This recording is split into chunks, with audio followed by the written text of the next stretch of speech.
Welcome back guys. तो last video में हमने एरर एनालिसिस किया था और इस वीडियो में हम देखेंगे कि मल्टी लेबल क्लासिफिकेशन क्या है। तो अब तक हमने क्या देखा था? तक हमने देखा था कि अपने पास फीचर्स था। फीचर क्या, एक्सट्रेन क्या था? ये सब एक्सट्रेन था, जैसे कि ये मेरे फीचर्स है। तो ये मेरा पहला फीचर, ये दूसरा रिकॉर्ड, ये तीसरा रिकॉर्ड, ये चौथा रिकॉर्ड, ये। तो ये मेरे फीचर्स थे और मेरे पास टारगेट क्या-क्या थे। वाई ट्रेन देखते हैं, वाई ट्रेन में टारगेट है। तो आप टारगेट देख रहे हो, ये 5 एक टारगेट, 0 1 टारगेट। तो आप इससे आपको क्या लग रहा है? आपको ल आपको पता चल रहा है कि ये ईच रिकॉर्ड के कॉरेस्पॉन्डिंग केवल और केवल एक ही टारगेट है।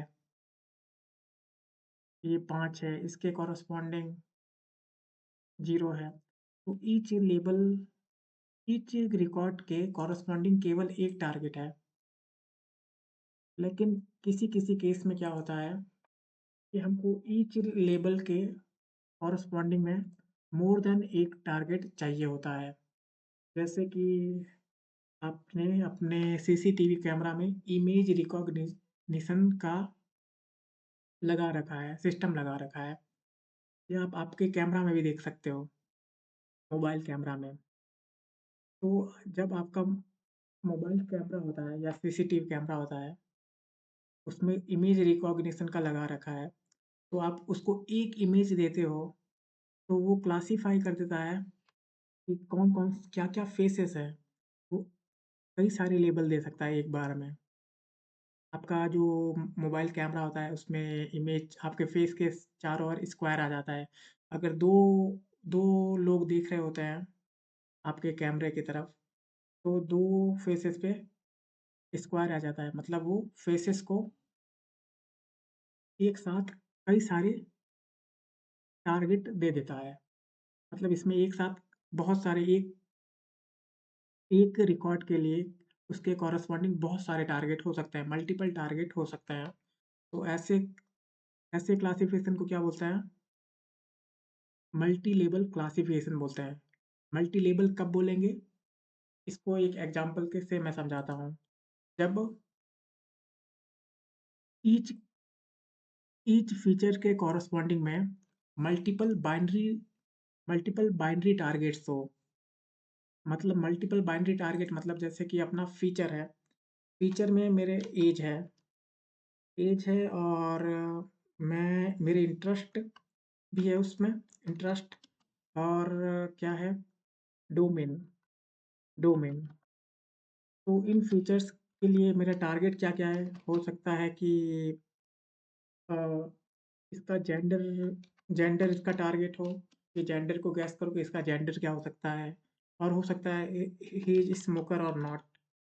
तो ये अगर तो जेंडर की कितने वैल्यू हो गई? जेंडर के पॉसिबल वैल्यू होंगी मेल और फीमेल, और स्मोकर की पॉसिबल वैल्यू होगी ट्रू और फ़ॉल्स। तो अगर अगर ईच रिकॉर्ड्स के कॉरेस्पॉन्डिंग मोर देन 1 या मल्टीपल टारगेट्स हो, बाइनरी, वो भी बाइनरी टारगेट हो। अब ऐसा नहीं कि जेंडर में बहुत सारे वैल्यू हो जाए, जैसे कि जेंडर में ए-बी-सी-डी 3 डी-एफ-आई-जे बहुत सारे क्लास हो। केवल और केवल 2 क्लासेस हो। Each to each corresponding record corres each records के corresponding more than 2 more than 1 targets हो, बाइनरी टारगेट्स हो, तब वैसे केस को क्या बोलेंगे? मल्टी लेबल क्लासिफिकेशन बोलेंगे। तो इसके लिए एक एग्ज़ाम्पल मैं लिख देता हूँ कि कि मैंने यहाँ पे एक क्लास बनाया है, ये वाला। मैंने क्लास बनाया है एक वाई ट्रेन लार्ज, मतलब कि जो ये डिटेक्ट करेगा लार्ज कौन-सा डेटा सेट है। अगर 7 से लार्ज नंबर कौन-सा है? अगर 7 से बड़ा है, मैं बोलूँगा कि ये लार्ज नंबर है। और ऑड क्या होगा? कि अगर ये ऑड होगा, मतलब कि ऑड नंबर होगा, तो ये ऑड होगा। तो मैं इसको कॉनकैटिनेट कर देता हूँ पहले तो। कि वाई ट्रेन मल्टी लेवल लिखते मल्टी लेवल बना लेता हूँ। मल्टी लेवल अगर आपको समझ नहीं आ रहा है तो इस एग्जांपल से आपको समझ में आ जाएगा। तो उसको कॉन्कैटिनेट कर सकते हैं np डॉट, क्योंकि मुझे कॉलम्स के कॉरस्पॉन्डिंग कॉन्कैटिनेट करना है, तो np डॉट कॉलम, और मुझे ये सारे कॉन्कैटिनेट करने हैं। वाई लार्ज वाला कॉन्कैटिनेट करना है किसके साथ? वाई ट्रेन के साथ, वाई ट्रेन ऑट के साथ। ये मेरा, अब मैं ये देखता हूँ वाई ट्रेन मल्टी लेवल, तो ये क्लास नॉट कॉलेबल, हाँ ये कॉलेबल नहीं है, यहाँ पे स्क्वायर ब्रैकेट होगा, सॉरी। तो स्क्वायर ब्रैकेट, तो आप देख सकते हो अब पहले मेरा क्लास क्या था? केवल और केवल एक ही टारगेट था, अब मेरे दो दो टारगेट हैं ईच फीचर्स के कॉरस्पॉन्डिंग में। अब ये फीचर वाला फीचर है, ये वाला फीचर दिया, तो ईच फीचर के कॉरस्पॉन्डिंग में दो टारगेट दे दिए, फॉल्स और ट्रू। पहला फॉल्स क्या बता रहा है? वाई ट्रेन लार्ज, तो ये असल में 5 था। आप देख सकते हो वाई ट्रेन, देख सकते हो वाई ट्रेन फर्स्ट, देखो वाई ट्रेन का फर्स्ट 5 देख लेते हैं, तो ये देख सकते हो ये 5 असल में क्या है? लार्ज नहीं है, 7 से छोटा है तो फॉल्स, लेकिन ये ऑड है तो ट्रू। वैसे ही ये फॉल्स और ट्रू, फॉल्स और फॉल्स, ये फॉल्स और फॉल्स, ये फॉल्स और ट्रू, और लास्ट पांचवा कौन सा होगा? फॉल्स और ट्रू, और ट्रू, ट्रू और ट्रू हो जाएगा, है ना? तो ईच कोरस, तो अब मेरे पास मेरा टास्क है कि मुझे गिवन डेटा सेट है, उस डेटा सेट में मुझे देखना है कि ये बड़ा है या बड़ा, और दो दो लेबल चेक करना है। एक तो बड़ा है, 7 से बड़ा है, या लार्ज वैल्यू है, या वो ऑड वैल्यू है, ये दो चीज़ चेक करनी है। तो यहाँ पे देख सकते हो अपने पास कितने लेबल आ गए, दो लेबल है, एक तो लार्ज वाला लेबल और एक ऑड वाला लेबल। तो अगर मल्टीपल बाइनरी लेबल, और ये केवल जो भी सारे लेबल हैं वो केवल दो ही वैल्यू एक्सेप्ट कर पा रहे हैं, ट्रू और फॉल्स। लेबल लार्ज लेबल केवल कितने वैल्यू, पॉसिबल वैल्यू कितनी हो सकती है लार्ज लेबल की? ट्रू और फॉल्स, और ऑड की भी पॉसिबल वैल्यू ट्रू और फॉल्स ही है। तो अगर टारगेट टारगेट में अगर टारगेट में मल्टीपल बाइनरी क्लासिफायर हो, तब क्या होगा? मल्टीपल बाइनरी टारगेट हो, मल्टीपल बाइनरी लेबल्स टारगेट हो, अगर डेटा सेट में मल्टीपल बाइनरी लेबल हो, तब उसको क्या बोलेंगे? मल्टी लेबल क्लासिफिकेशन बोलेंगे। तो चलो इसको कर भी लेते हैं हम। मल्टी लेबल क्लासिफिकेशन कैसे करते हैं वो, तो एक मॉडल मैं सेलेक्ट करता हूँ, तो ट्रेन मल्टी लेबल क्लास, तो multi label classification training, multi label classification training लिख देता हूँ, मल्टी लेबल क्लासिफिकेशन ट्रेनिंग लिख देता हूँ। और मैं क्या करता हूँ इसको, तो सारे के सारे मॉडल मल्टी लेबल क्लासिफिकेशन को सपोर्ट नहीं करते हैं। कुछ मॉडल सपोर्ट करता है, कुछ मॉडल नहीं करता है। जैसे कि random forest multi label classification को सपोर्ट करता है, लेकिन जो एसवीसी है वो सपोर्ट नहीं करता है। एसजीडी क्लासिफायर है, वो सपोर्ट करता है या नहीं करता है, वो आप सर्च करना कि सपोर्ट करता है या नहीं करता है, ये आपका असाइनमेंट भी आप मान लो। तो मैं पहले तो रैंडम फॉरेस्ट ही करता हूँ। तो रैंडम फॉरेस्ट के लिए मैं बना देता हूँ RND-FST equal to random forest classifier random state is 42, और इसको मैं ट्रेन कर देता हूँ। मेरा फीचर्स क्या क्या है? फीचर है एक्सट्रेन, और मेरा लेबल क्या क्या है? वाई ट्रेन मल्टी लेबल है, वाई ट्रेन मल्टी लेबल है। अब मेरा सिर्फ एक ही टारगेट नहीं है, कॉरस्पॉन्डिंग ईच कॉरस्पॉन्डिंग रिकॉर्ड के अब मेरे दो दो टारगेट है, तो तो उसी को ट्रेन कर रहा हूँ। अब वो दो दो चीज़ के अकॉर्डिंग ट्रेनिंग लेगा ये, तो हो जाने दो इसको। रैंडम फॉरेस्ट बड़ा भी ले लिया यार, इसको अब टाइम लगने लग जाएगा। तो अब होता है इसको प्रिडिक्शन कैसे करें? rnd.fst.predict प्रिडिक्ट प्रिडिक्ट और मैं चाहता हूँ कि फर्स्ट फर्स्ट 5 एक्सट्रेन फर्स्ट 5 रिकॉर्ड को प्रिडिक्ट करें और नेक्स्ट मैं चाहता हूँ कि इवैल्यूएटिंग इवैल्यूएटिंग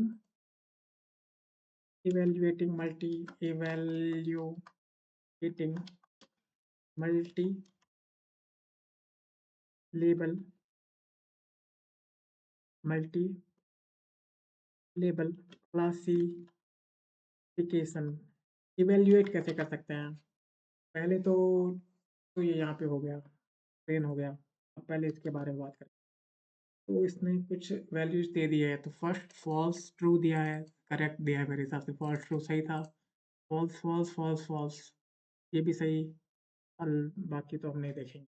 तो इसने प्रेडिक्शन दे दिया, प्रेडिक्शन में इसने अब देखो क्या-क्या ईच कॉरेस्पॉन्डिंग एक्स जीरो का क्या दिया, ईच मतलब कि ईच रिकॉर्ड के कॉरेस्पॉन्डिंग दो इसने लेबल्स दे दिए है और दोनों लेबल्स बाइनरी ही लेबल्स है, तो ये बाइनरी क्लासिफिकेशन कहलाता है। तो अब इवैल्यूएट कैसे करें मल्टी लेबल क्लासिफिकेशन को? तो इवैल्यूएट करने के लिए पहले तो अपने प्रेडिक्शंस चाहिए, तो वाई प्रेड चाहिए। मैं आउट ऑफ सैंपल प्रेडिक्शन चाहता हूँ, क्रॉस वेल प्रेडिक्ट से आउट ऑफ सैंपल प्रेडिक्शन पहले है कि data set sorry rand forest FST random forest, then xtrain, then ytrain, then cv is equal to 3, then run this, then run this. अब ये और ज़्यादा टाइम लेगा, तो इसको इवैल्यूएट करने का तरीका क्या होता है? जैसे कि यहाँ पे हम देख सकते हैं अपने पास कितने लेबल है, 2 लेबल है। एक तो लार्ज का लेबल है, नंबर बड़ा है, लार्ज है या नहीं है उसका लेबल है, और एक तो ऑड का लेबल है, जो कि ऑड का लेबल है, सॉरी, तो जो कि 2 लेबल है, लार्ज का लेबल और ऑड का लेबल। तो पहला अप्रोच है ये कि फर्स्ट अप्रोच इज कि ईच लेबल के कॉरस्पॉन्डिंग में आप अपना मैट्रिक्स यूज करो। जैसे कि आप चाहते हो कि मैं फर्स्ट लेबल के कॉरस्पॉन्डिंग मैं एक्यूरेसी चेक करूं और सेकंड लेबल के कॉरस्पॉन्डिंग एक्यूरेसी चेक करूं। इसके लिए भी चेक कर लिया मैंने, ऑड के लिए भी चेक कर लिया और लार्ज के लिए भी चेक कर लिया। तो आया ऐसे लगता है कि उसके बाद अपने पास स्कोर्स आते हैं कि ऑड के लिए तो 90% बार ये एक्यूरेट है और 80% बार लार्ज के लिए एक्यूरेसी है आपके मॉडल की। तो ओवरऑल एक्यूरेसी बोल सकते हो कि इन दोनों का एवरेज ले लो, 80 और 90 का एवरेज ले लो 85%, तो आप बोल सकते हो 85% ओवरऑल मेरा मॉडल परफॉर्म कर रहा है। तो इसमें हमने क्या किया, वेटेज दोनों को दिया, दोनों लेवल्स को सेम वेटेज दिया। लेकिन कई बार हो सकता है कि मैं वेटेज केवल और केवल किसको दूँ? केवल और केवल मैं किसी एक क्लास को वेट ज़्यादा दूँ और एक क्लास को कम दूँ। जैसे कि मुझे आतंकवादी को डिटेक्ट करना है एक और नॉर्मल पर्सन को भी डिटेक्ट करना है, या आतंकवादी को डिटेक्ट करना है और एक सोल्जर को डिटेक्ट करना है अपने इमेज में। तो वो आपके पास कैमरा है, आपने घर के बाहर एक कैमरा लगाया है, वो आतंकवादी को भी डिटेक्ट करता है और सोल्जर को भी डिटेक्ट करता है। तो आप क्या चाहोगे कि ज़्यादा डिटेक्ट कौन हो? तो मैं तो चाहूँगा कि मैं आतंकवादी को डिटेक्ट करे तो इसको ज़्यादा नंबर परफ़ॉर्मेंस को मैं ज़्यादा नंबर दूँगा कि ज़रूरी है भाई आतंकवादी नहीं हो दिखना चाहिए अपने घर के बाहर आतंकवादी नहीं होना चाहिए। तो किसी-किसी केस में हमको वेटेज अलग-अलग देना पड़ता है, अलग-अलग लेबल्स को। तो उसको भी कैसे हैंडल करें? तो उसमें अलग से वेट देना पड़ेगा। तो अगर वेट मुझे नंबर ऑफ तो अगर हमको वेटेज उस लेबल को ज़्यादा देना है जिसका सपोर्ट ज़्यादा हो, यानी कि नंबर ऑफ इंस्टेंसेस जिसके ज़्यादा हो, उसके हिसाब से हमको वेट देना है लेबल को, तब हम क्या करें? तो उसके लिए एसकेलर भी कुछ मेथड प्रोवाइड भी करता है, तो वो भी देखेंगे। तो यहाँ पे इवैल्यूएट द मॉडल, पहला तरीका क्या था अपना कि each label evaluate each label and average it. Evaluate each label, each label and evaluate it.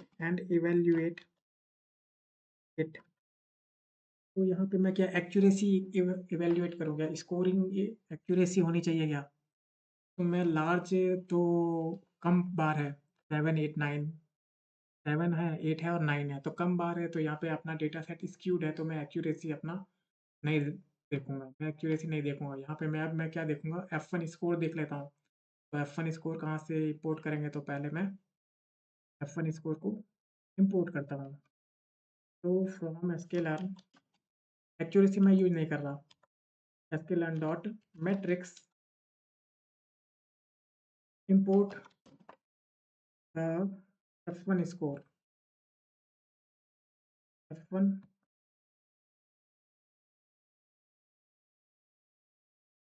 अरे! यहाँ क्यों लिख दिया है मैंने?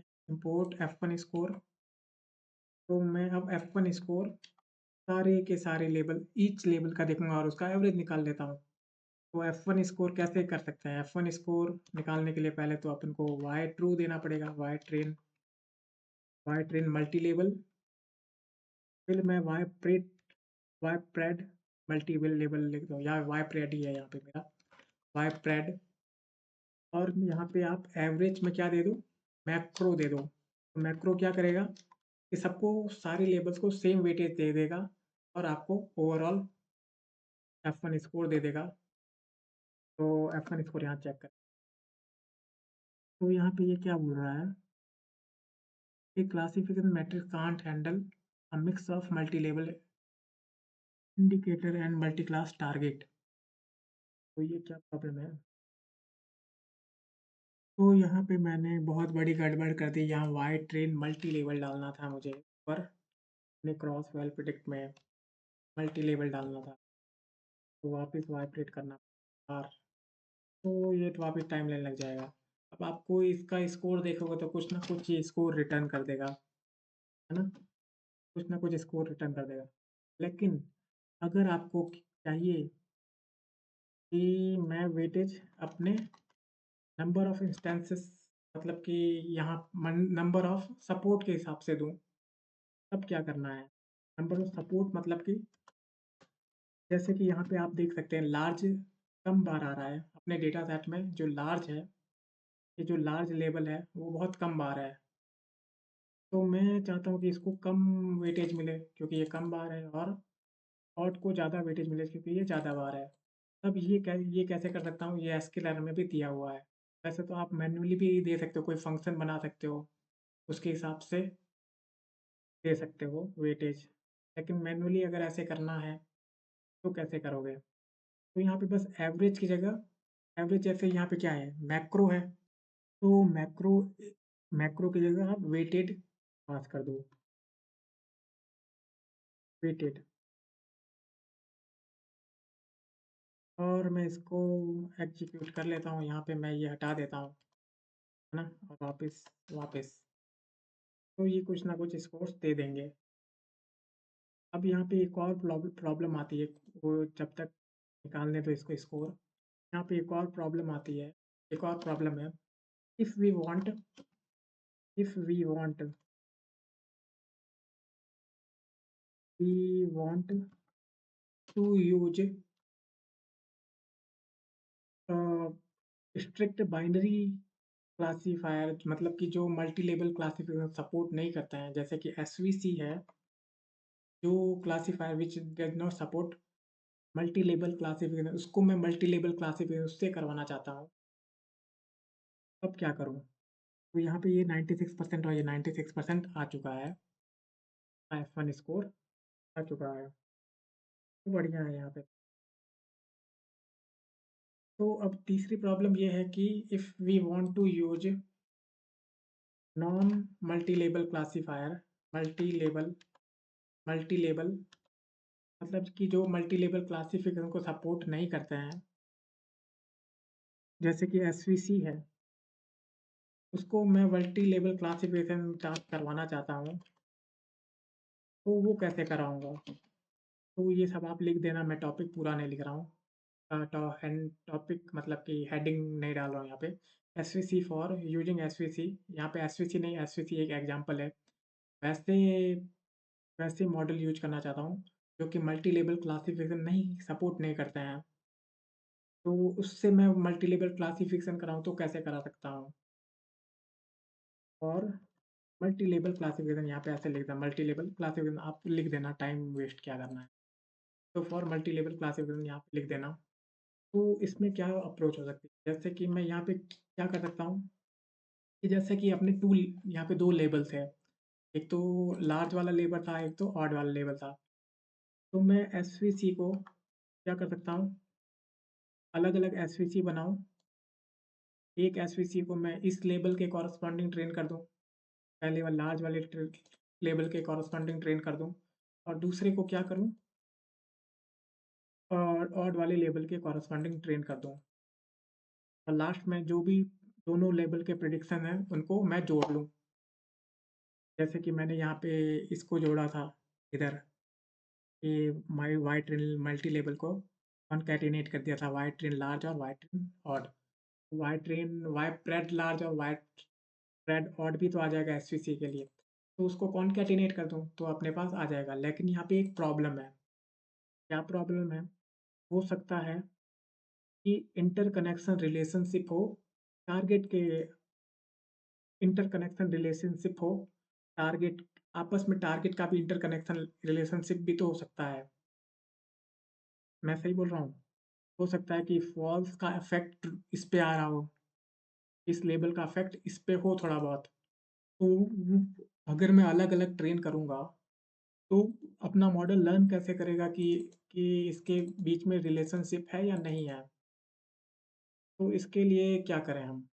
तो इसके लिए कर सकते हैं कि जो इस पहले लेबल का पहला, जैसे कि मैंने एसवीसी इस लेबल पे लार्ज वाले लेबल पे मैंने ट्रेन कर दिया, उसका जो आउटपुट है या उसका जो प्रेडिक्शन है, मैं उस प्रेडिक्शंस को दूसरा जो एसवीसी मैं ट्रेन करूँगा, किसके लिए? ऑड के लिए, उसके इनपुट में डाल दूँ। तब तो हो सकता है कि रिलेशनशिप वो लर्न कर ले और उसके बाद मैं फाइनल प्रेडिक्शंस को कॉन्कैटिनेट कर दूँ। तो यहाँ पे आ गया कि हाँ, इसने लर्न कर लिया interconnection relationship.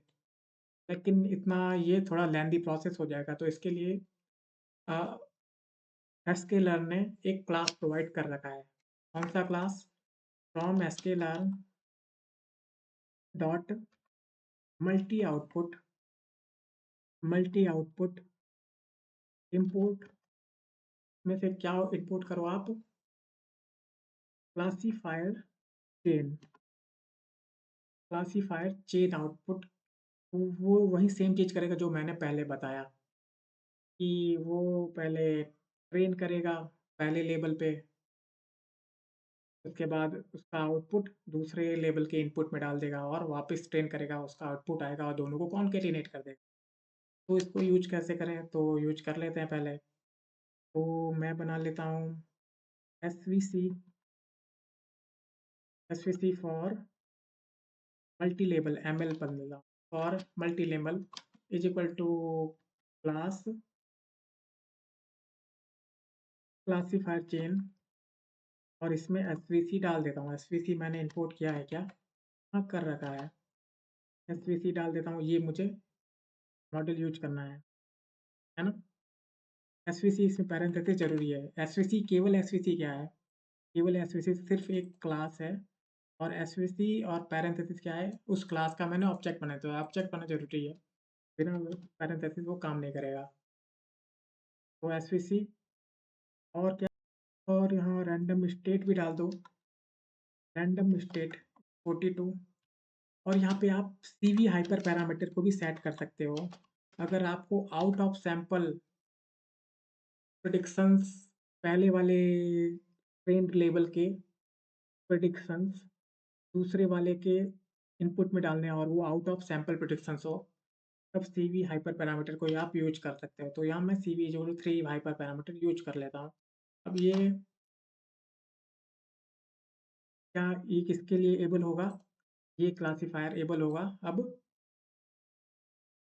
Multi level classification के लिए। तो हमने ऐसा कर लिया है, एसवीसी अब यूज कर सकते हैं मल्टी लेवल क्लासिफिकेशन के लिए। तो एसवीसी फॉर एमएल को ट्रेन कर लेते हैं। चलो एसवीसी फॉर एमएल को ट्रेन कर देते हैं। फिट एक्सट्रेन एक्सट्रेन और X train multi level X train multi level X train Y train multi level sorry Y train multi level train multi level. तो ये हो गया मेरा। चलो फिट कर देते हैं। तो चलो करते रहो ये।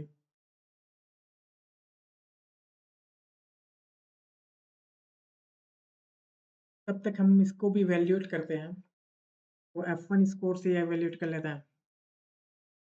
पहले इसके प्रेडिक्शंस भी निकालने पड़ेंगे। नहीं वैल्यूएट नहीं करेंगे, आप इवैल्यूएट कर सकते हो। तो तब तक मैं पॉज़ कर लेता हूँ ये करता है या नहीं। या अब मैं प्रेडिक्शन थोड़े कुछ सैंपल के देख लूँगा मैं। लास्ट में प्रेडिक्शन देखूँगा एसवीसी फॉर एमएल और मल्टी लेवल मतलब और प्रिडिक्ट PRDICT प्रिडिक्ट और पहले 5 सैंपल या पहले लास्ट वाले 5 सैंपल पहले वाले 5 सैंपल को प्रिडिक्ट कर लें। ठीक है? तो चलो टाइम लेने दे दो इसको। तो नेक्स्ट क्लास में देखेंगे। यहाँ पे अभी टाइम ले रहा है, तब तक मैं बता देता हूँ नेक्स्ट क्लास में क्या देखेंगे। तो नेक्स्ट क्लास में हम चेकआउट करेंगे कि multi class multi output classification क्या होता है। इस क्लास में हमने क्या देखा था? केवल और केवल मल्टी लेवल क्लासिफिकेशन देखा था। नेक्स्ट क्लास में या नेक्स्ट वीडियो में हम मल्टी आउटपुट क्लासिफिकेशन देखेंगे, मल्टी आउटपुट। तो आप टर्म्स के बीच में कंफ्यूज हो सकते हो। आपके पास में कौन-कौन से टर्म आ गए थे? बता भी देता हूँ यहाँ पे टर्म्स कौन-कौन से आ गए थे। पहला तो आया था एक multi class classification, multi class classification आया था। क्लासिफिकेशन आया था। दूसरा आया था मल्टी लेबल लेबल क्लासिफिकेशन।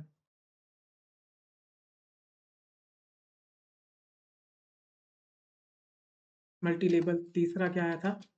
तीसरा क्या आएगा मतलब मल्टी आउटपुट क्लासिफिकेशन।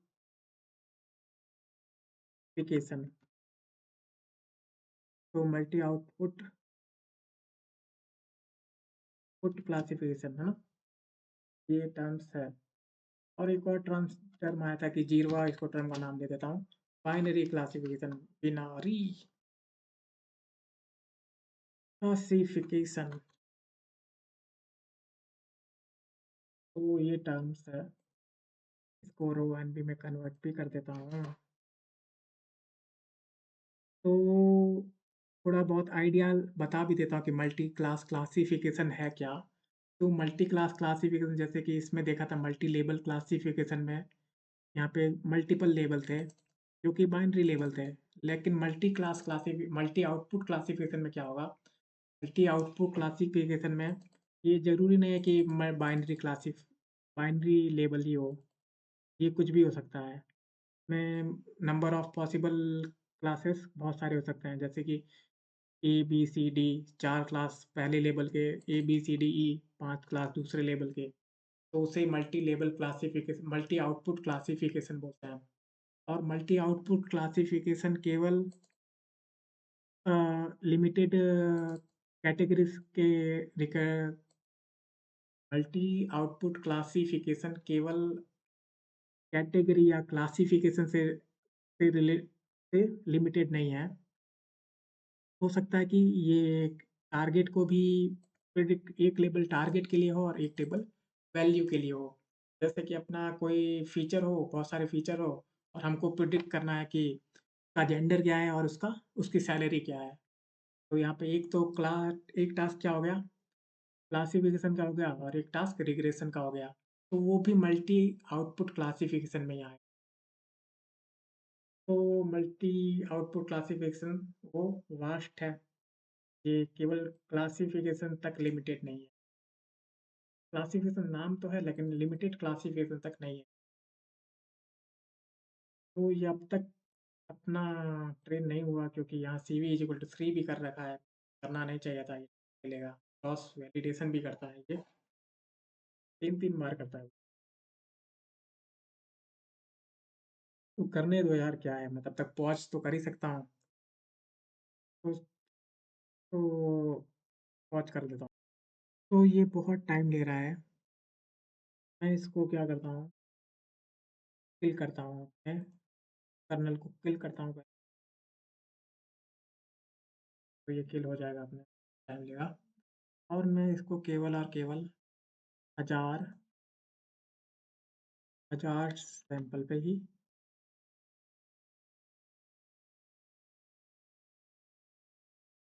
ट्रेन करता हूँ। तो ये 1000 है।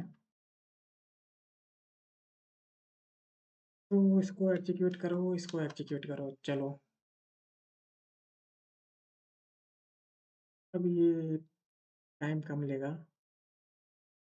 भाई क्या प्रॉब्लम है तुम्हारे?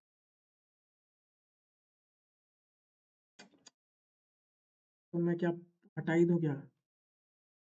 मैं इसको हटा देता हूँ। ये प्रिडिक्शन कर लेगा, कुछ ना कुछ प्रिडिक्शन कर लेगा, वो वैसा के वैसा ही प्रिडिक्शन, ऐसा कुछ प्रिडिक्शन आ जाएगा। ठीक है? तो thanks for watching this video. मैं इसका आउटपुट नेक्स्ट वीडियो में बता दूँगा। ठीक है? तो थैंक्स।